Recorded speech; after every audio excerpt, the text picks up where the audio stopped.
¿Ya lo tienen listo? Digan amén.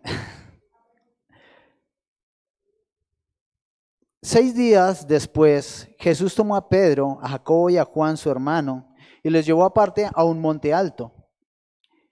Y se transfiguró delante de ellos, y resplandeció su rostro como el sol, y sus vestidos se hicieron blancos como la luz. Y aquí les aparecieron Moisés y Elías hablando con él. Entonces Pedro dijo a Jesús: Señor, bueno es para nosotros que estemos aquí. Si quieres, hagamos aquí 3 enramadas, una para ti, otra para Moisés y otra para Elías. Mientras él aún hablaba, una nube de luz los cubrió. Y aquí una voz desde la nube que decía: Este es mi Hijo amado, en quien tengo complacencia, a él oíd. Ahora, al oír esto, los discípulos se postraron sobre sus rostros y tuvieron gran temor. Entonces Jesús se acercó y los tocó y dijo: Levantaos y no temáis. Y alzando ellos los ojos, a nadie vieron sino a Jesús solo.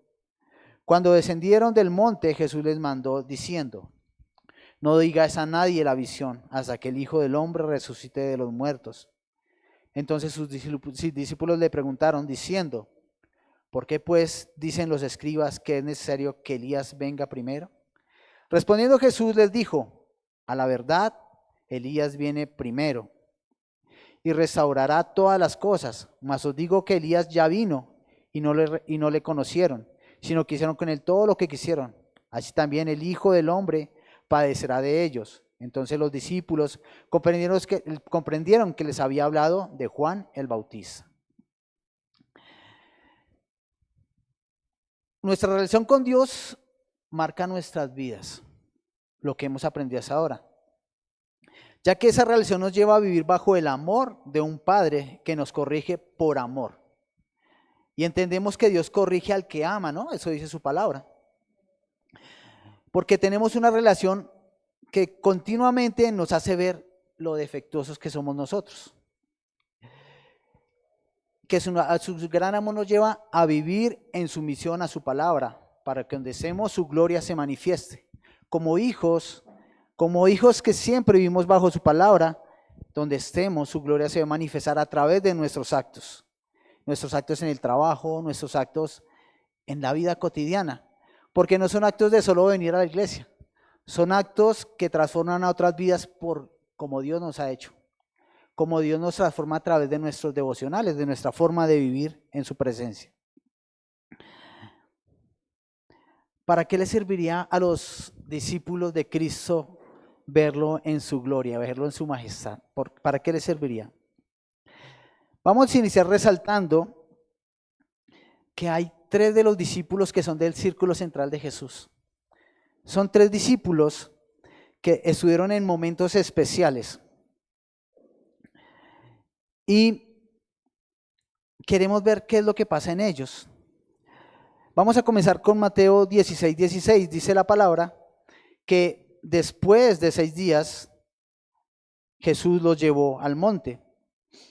Mateo 16:16 dice que 6 días antes de ir allí, dice: respondiendo Simón Pedro dijo: Tú eres Cristo, el Hijo del Dios viviente. ¿Cuál fue la pregunta de Cristo? ¿Quiénes dicen que soy yo? ¿Y ustedes quiénes dicen que soy yo? Y Pedro, por revelación del Padre, dijo: Tú eres el Cristo, el Hijo del Dios viviente.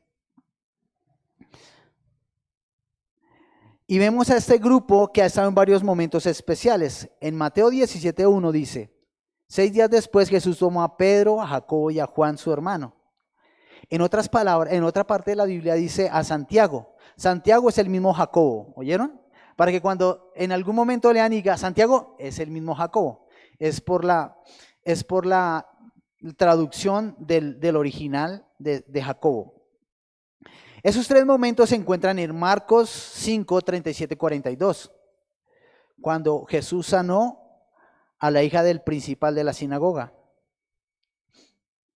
Están también en Marcos 32, 42, Marcos 14, 32, 42, cuando Jesús oró en el Getsemaní, que va a ser más adelante. Y también están en esa que estamos tratando y lo respaldamos con Marcos 9, del 2 al 13. Estos momentos que relatamos fueron muy especiales. Ellos estuvieron con Jesús. ¿Se imaginan lo especiales que eran que nadie más, ni siquiera los demás del equipo de los 12, los otros 9 no pudieron estar ahí? Ni siquiera los 70, ni la muchedumbre que andaba con Jesús todo el tiempo. Ellos 3 eran los elegidos para esos momentos. Ellos vieron cosas que nosotros quisiéramos ver. Ver a Cristo transfigurado. Ver a un Cristo que se transformó delante de ellos. Esas 3 personas ocuparon un espacio especial en toda la palabra, en el Nuevo Testamento.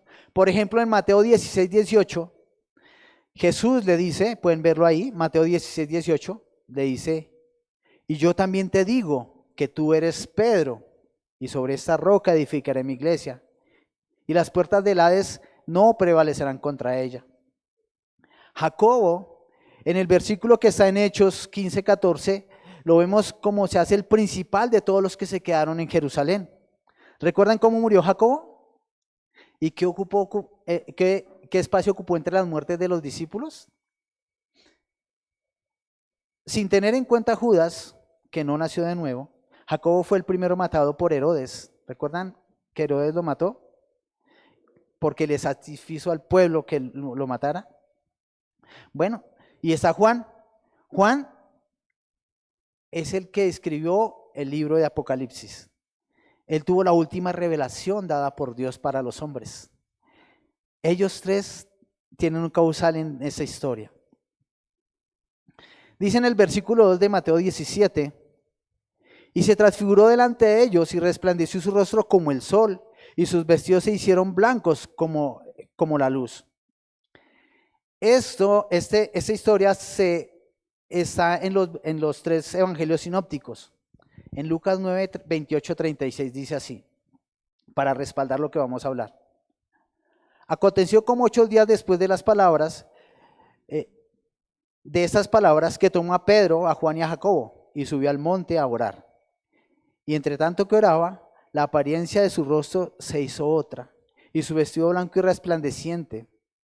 Y aquí 2 varones que hablaban con él, los cuales eran Moisés y Elías, quienes aparecieron rodeados de gloria y hablaban de su partida, que iba Jesús a cumplir en Jerusalén. Y Pedro y los que estaban con él estaban rendidos de sueño, mas permanecieron despiertos. Vieron la gloria de Jesús y a los 2 varones que estaban con él. Y sucedió que apartándose de ellos, Pedro le dijo a Jesús, Maestro, bueno es que nosotros estemos aquí y hagamos 3 enramadas, una para ti, otra para Moisés, una para Elías. No sabiendo lo que decía, mientras él decía esto, vino una nube que los cubrió y tuvieron temor al entrar en la nube. Y vino una voz desde la nube que decía, este es mi hijo amado, a él oíd. Y cuando cesó la voz, Jesús fue hallado solo. Y ellos callaron y por aquellos días no dijeron nada a nadie de lo que habían visto. La palabra nos aclara qué estaban haciendo allí. ¿Qué subieron a hacer? A orar. ¿Y qué pasó entre tanto que oraban? El rostro de Jesús fue transfigurado, fue modificado, en los estudios dicen metamorfiado, fue transformado en lo que Él era realmente. Porque Jesús que mostró su esencia. Él brilló de su propia luz.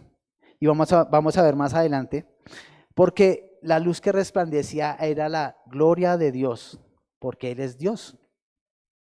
Y eso fue lo que Él reflejó. Y ellos allí, ¿qué hicieron? Cuando vemos a un Jesús transfigurado, cuando nosotros vamos a oración y lo vemos transfigurado, cuando vamos a oración y Dios nos muestra cuál es su grandeza, cuando nos hace entender que hacemos mal al leer su palabra, entendemos que delante de Él tenemos que ser correctos, íntegros. No podemos ser 2 fases de una misma cosa. Como dice la palabra, de una misma fuente no pueden salir 2 fuentes, ¿no? Debemos ser correctos, no pueden salir 2 aguas. Y eso nos lleva a entender que debemos ser santos delante de Él. Entonces, una primera aplicación para nosotros, debemos vivir en santidad para Él. Él mostró de su pureza y de su luz. Y Jesús en Mateo 1:14 dice que Él vino a ser la luz. Dice Mateo 1:14. Juan 1:14, discúlpenme. Juan 1:14 dice, y aquel verbo fue hecho carne y habitó entre nosotros. Y vimos su gloria, gloria como del unigénito del Padre, lleno de gracia y de verdad. Cuando Juan escribió este evangelio, se refería a este momento, se refería al momento de la transfiguración. Cuando él escribió su libro, aquí pudo marcar lo que Jesús le había dicho que no lo dijera hasta que él resucitara. Y lo puso aquí, lo marcó en la vida de todos. Y creo que cuando leemos Juan, a veces no entendemos qué es lo que dice cuando dice, y vimos su gloria, gloria como del unigénito del Padre, lleno de gracia y de verdad. Pero aquí él estableció que él estuvo ahí como testigo. En 2 de Pedro 1:16 y 18 dice la palabra. Pedro, lleno de gloria ya, Pedro ya respaldado por el Padre, ya después de pasar su prueba, escribe estas cartas. Y en la segunda dice, porque no os hemos dado a conocer el poder y la venida de nuestro Señor Jesucristo, siguiendo fábulas artificiosas, sino como habiendo visto con nuestros propios ojos su majestad.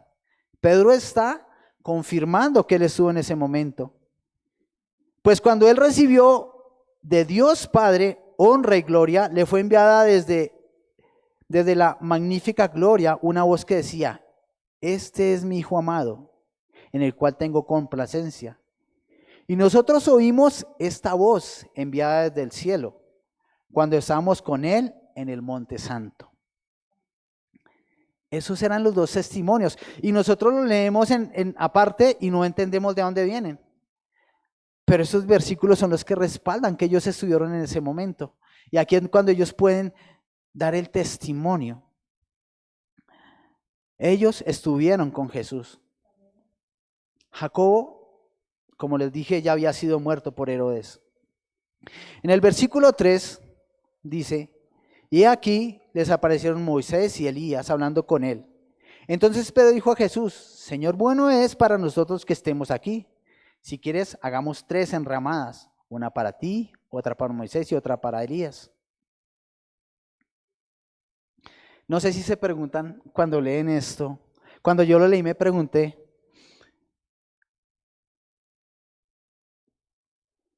¿por qué Pedro habló? ¿Por qué Pedro se atrevió a hablar? En ese momento yo siento que Pedro habló y después pensó. Y creo que nos pasa a todos cuando nos dan nervios de algo. Cuando nos hacen, por ejemplo, una pregunta fuera de sitio. El otro día alguien ahí pasó y me dijo, ¿de qué denominación son? Y yo quedé así como, porque nunca había pensado en que alguien me fuera a preguntar eso. Quedé bloqueado. Y creo que Pedro en el sueño sintió esa necesidad de hablar. Pedro en medio del sueño tenía temor, se sentía turbado.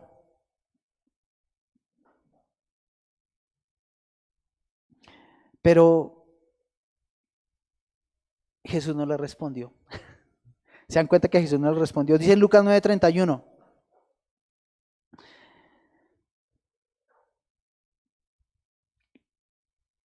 Quienes aparecieron rodeados de gloria y hablando de su partida que iba Jesús a cumplir en Jerusalén. ¿Cómo Pedro, cómo Lucas y Marcos entendieron que ellos sabían que era Moisés y era Elías? ¿Cómo? O sea, ¿cómo? ¿Ellos conocían a Elías y a Moisés? No, no los conocían. Entonces, leyendo los estudios, unos dicen, pudo ser que Moisés apareció con una copia de la tabla de los 10 mandamientos. Y Elías llegó en el carro de fuego. Por ejemplo, esa es una de las discusiones. Yo me quedo con que, así como se le reveló a Pedro que Jesús era el Hijo de Dios, en ese momento ellos tuvieron la revelación de esto. No lo sabemos, no podemos decir a ciencia cierta qué pasó, pero entendemos que ellos supieron que eran Moisés y Elías. Y supimos de qué estaban hablando, ¿no? Algo que me parece increíble es que son mortales rodeados de gloria. ¿Se imaginan eso? Mortales rodeados de la gloria de Dios. No de ellos manaba la gloria, estaban rodeados por la gloria de Dios. No como Jesús, porque de Jesús sí manaba la gloria. Dice que sus ropas fueron emblanquecidas a tal manera que no había un lavador que la dejara tan blanca.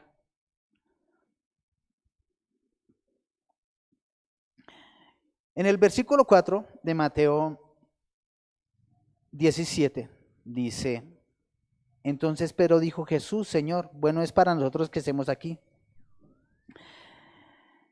Si quieres, hagamos aquí 3 enramadas, una para ti y otra para Moisés. Pedro se afanó, así como yo me afané, esa parte era esta. Pero creo que no debemos juzgar a Pedro. ¿Saben qué hizo bueno Pedro?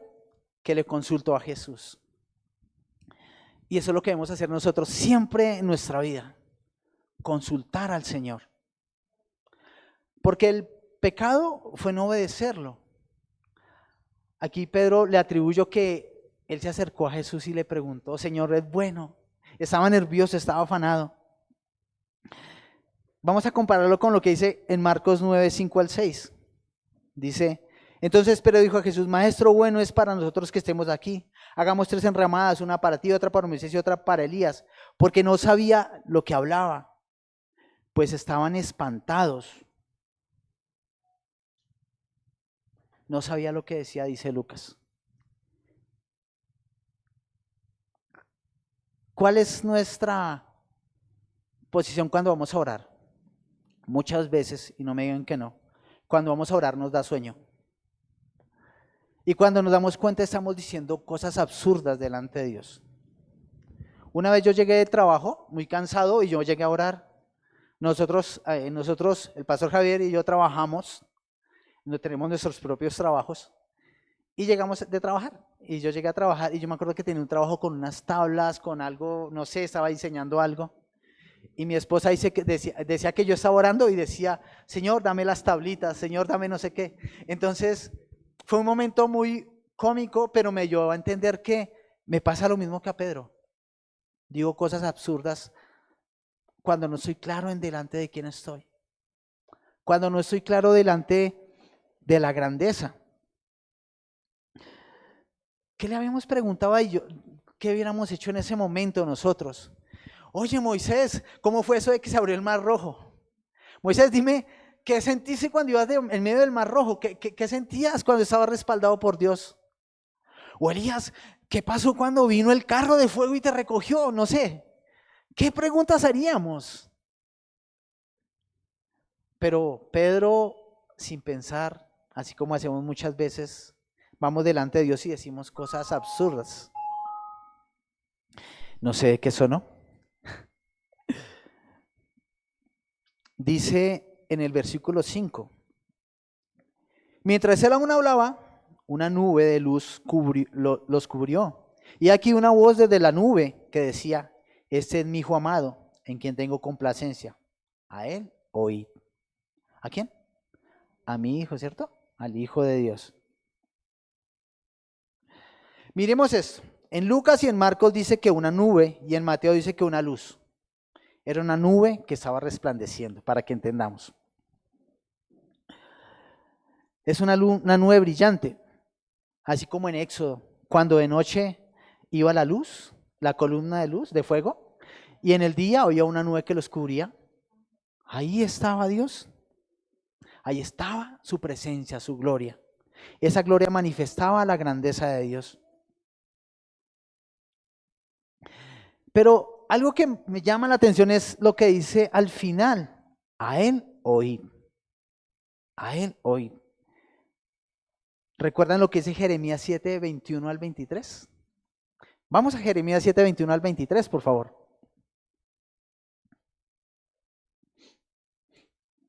Este versículo nos ha rondado durante todo el libro de Mateo. Recuerda, lo hemos citado muchas veces, pero yo quiero que vayamos otra vez, porque dice Pablo, por ejemplo, que es bueno repetir. Me es bueno repetir lo mismo. Y Jeremías 7, 21 al 23 dice así.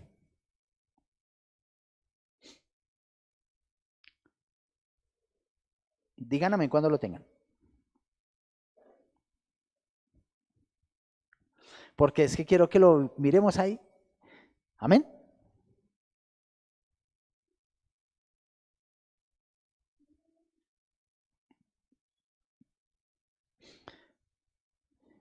Y quiero que mire ahí la palabra holocaustos, sacrificios. Mire lo que dice Dios. Así ha dicho Jehová de los ejércitos, Dios de Israel.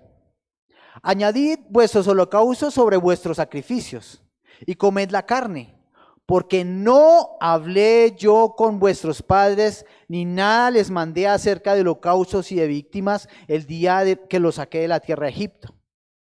Mas esto les mandé, diciendo, escuchad mi voz, y seré a vosotros por Dios, y vosotros me seréis por pueblo, y andad en todo camino que os mande, para que os vaya bien.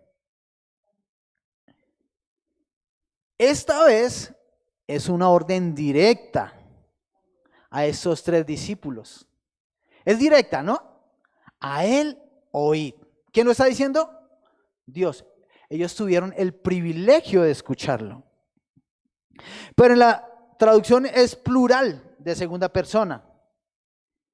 Y es una orden directa, pero no solo para esos discípulos. También es para su pueblo. Así que en este momento también Dios nos está diciendo, a él oíd. ¿A quién tenemos que oír? A Jesús, ¿cierto?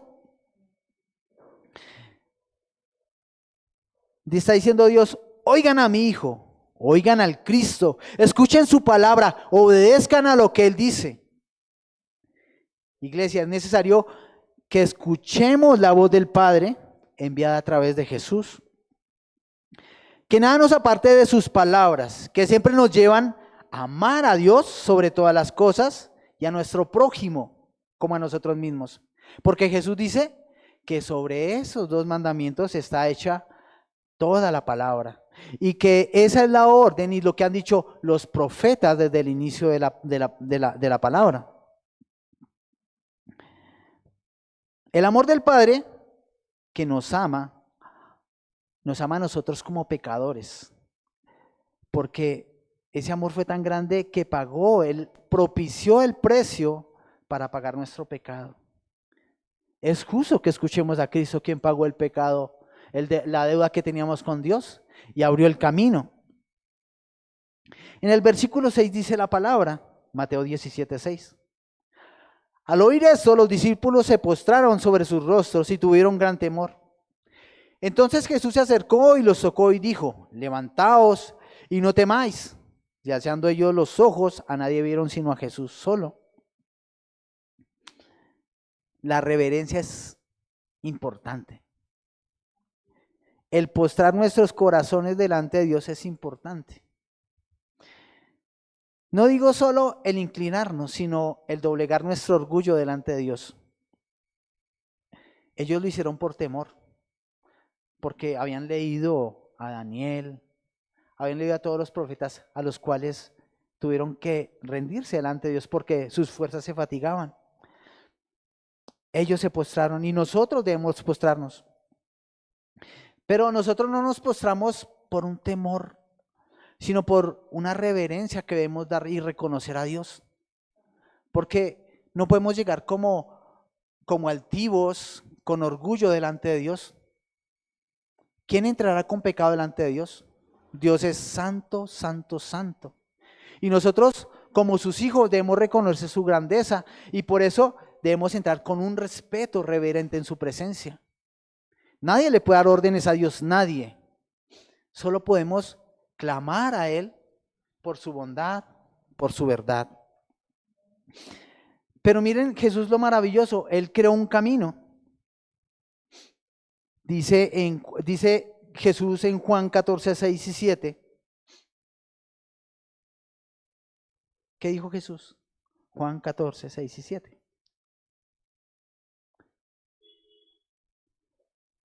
Jesús les dijo, yo soy el camino, la verdad y la vida. Y nadie va al Padre sino por mí. Si me conocéis, también a mi Padre conoceréis. Y desde ahora le conocéis y le habéis visto.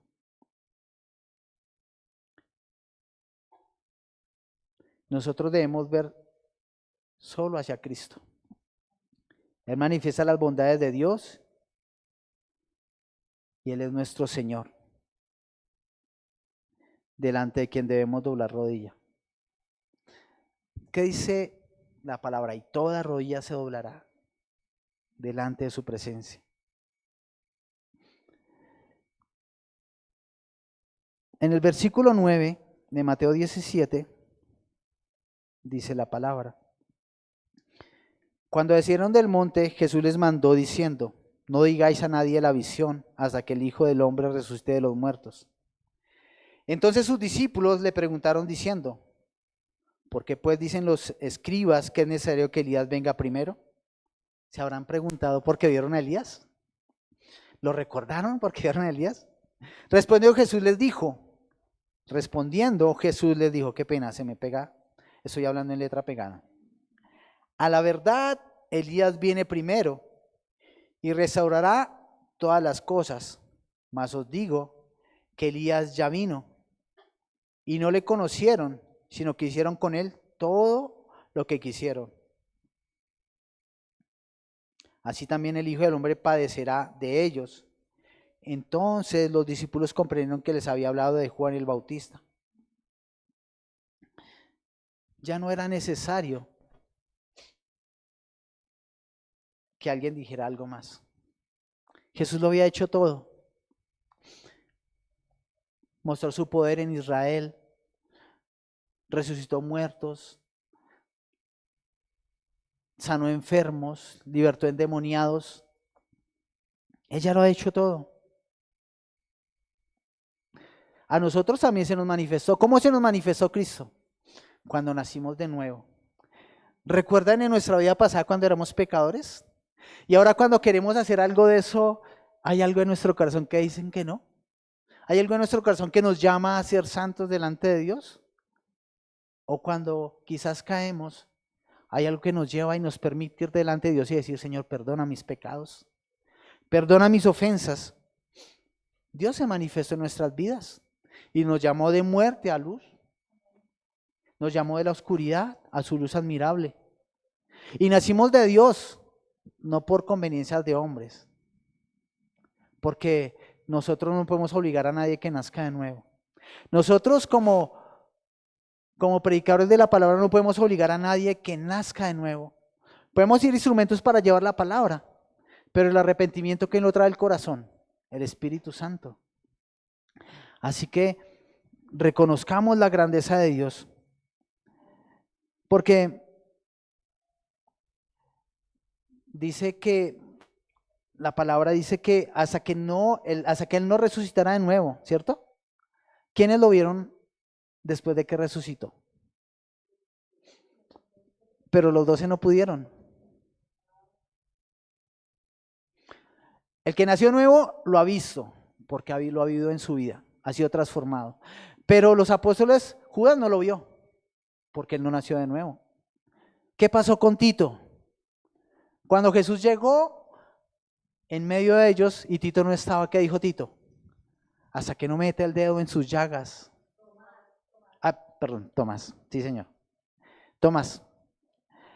Hasta que no llegó Tomás y puso el dedo en sus llagas, no lo creyó. Él tampoco lo creyó. ¿Nosotros creemos en Cristo? ¿Nosotros creemos en su grandeza? ¿Anhelaremos verlo en transfiguración a la diestra del Dios Padre? ¿Lo veremos en su gloria? Cuando seamos juzgados nos diremos, ¿al lago de fuego eterno o a la gloria de Dios? Dice, el que cree que está bien, mire que no caiga. Entonces, ¿qué va a haber en nosotros? Fe, perseverancia y amor. Y ahí es donde se cumple la palabra.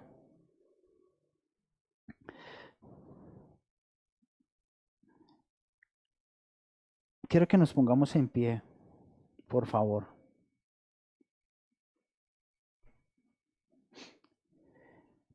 Y de acuerdo a esto, comprendamos que para vivir en santidad es necesario tener una vida de comunión con Dios. Es necesario procurar su presencia a toda costa. Pero hacer lo que dice por ahí en Ezequiel 31:18. Mas yo no quiero la muerte del malo. Lo que deseo es que él se arrepienta. Y si él se arrepiente y hace mi ley, los hechos que hizo antes no se le tendrán en cuenta. Así que yo puedo creer que un corazón arrepentido delante de Dios sí mueve su corazón. Un corazón que reconoce que necesita de Dios, sí mueve su corazón. Así que si quieres ver la grandeza de Dios, así como lo vieron los discípulos de Cristo, vengamos en arrepentimiento a su presencia. Antes de pedir, de sacar la lista de mercado y ponerla delante de Dios, tengamos un corazón que honra a Dios, un corazón que exalte su presencia. Padre, hoy nos rendimos ante ti, porque nos enseñas que debemos oír a Cristo. Y cuando leemos a Cristo en medio de los evangelios, escuchamos cómo nos aclaras tus mandamientos, cómo nos aclara que es más bueno honrar a padre y madre que dar toda la ofrenda para la iglesia, diciendo que es para ti. Que es más importante amar a nuestro enemigo, que es más importante orar por nuestro enemigo, que debemos caminar una milla más cuando alguien nos pide apoyo, que debemos llevar pan al hambriento, que debemos bendecir a aquellos que te necesitan. Así que hoy venimos delante de ti, Señor, y te pedimos que seas tú transformando nuestra vida, porque reconocemos que sin ti nada somos, Señor. Reconocemos que te necesitamos y que anhelamos tu gloria, porque tú preparaste un camino de santidad, un camino por donde no habrán conflictos, un camino para el que ande en santidad, ese camino que lleva a ti, Dios. Y ese camino que preparaste se llama Cristo. Así que, Padre, hoy te damos toda gloria, honra, alabanza y poder, porque tú eres nuestro Rey, porque solo tuya es la alabanza, porque solo tú eres digno de ser exaltado. Aquí está nuestro corazón, Señor, aquí está nuestra vida, aquí está todo lo que somos, Señor. Y nuestro anhelo es exaltar tu nombre en medio de la palabra.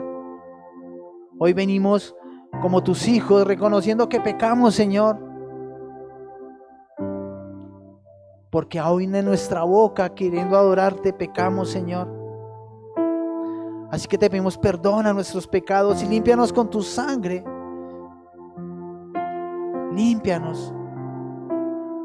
Ayúdanos a ser como tú, por favor. Ayúdanos a hacer luz en medio de este mundo de oscuridad. Ayúdanos a llevar tu palabra. Ayúdanos a llevar libertad al que está cautivo, a llevar pan al que está hambriento. Ayúdanos a hacer tu obra, Padre, que esa iglesia glorifique tu nombre. Que aprendamos de ti y de tu Hijo, porque no hay nadie como Él. Hoy te exaltamos, Señor, y te bendecimos con todo nuestro corazón.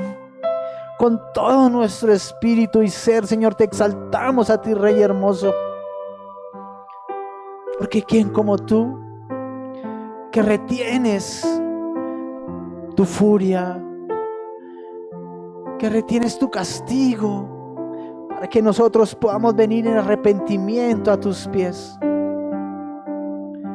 Hoy te damos gracias, Señor.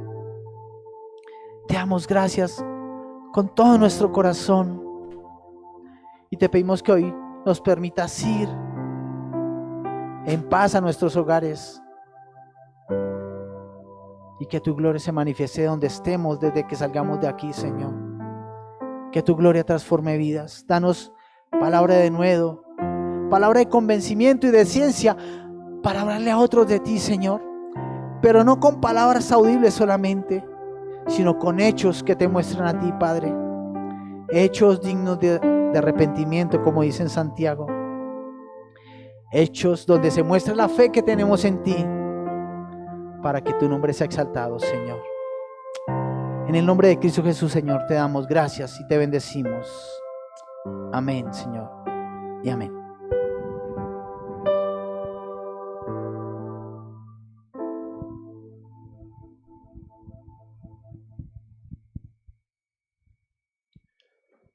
Amén. Pienso que nos podemos ir nosotros también, así como el Señor le preguntó a sus discípulos, con esta pequeña pregunta para nuestras casas. ¿Para ti quién es Jesús? Pero no solamente que tal vez lo puedas responder de una manera intelectual, sino que tus mismos hechos y tu misma vida demuestren quién es Jesús para ti. Porque eso es lo que más se va a ver. Si Jesús es el Señor de tu vida, pues entonces tú vas a caminar en pos de lo que Él quiere y de su voluntad para tu vida. Amén. Y no queda más que, ¿dónde encontramos la voluntad de Dios para nuestras vidas? Aquí está, la Escritura, en la palabra. Allí vas a encontrar la voluntad de Dios para tu vida. Amén. Damos gracias al Señor por este tiempo. Le invito a que sigamos honrando al Señor con aquello que usted haya dispuesto voluntariamente. Y mientras usted lo prepara, le recuerdo nuestros próximos servicios. Iniciamos ya nuevamente, este viernes retoman el grupo de maestras del bien, el grupo de mujeres, que retoman nuevamente sus reuniones, reunión virtual. Viernes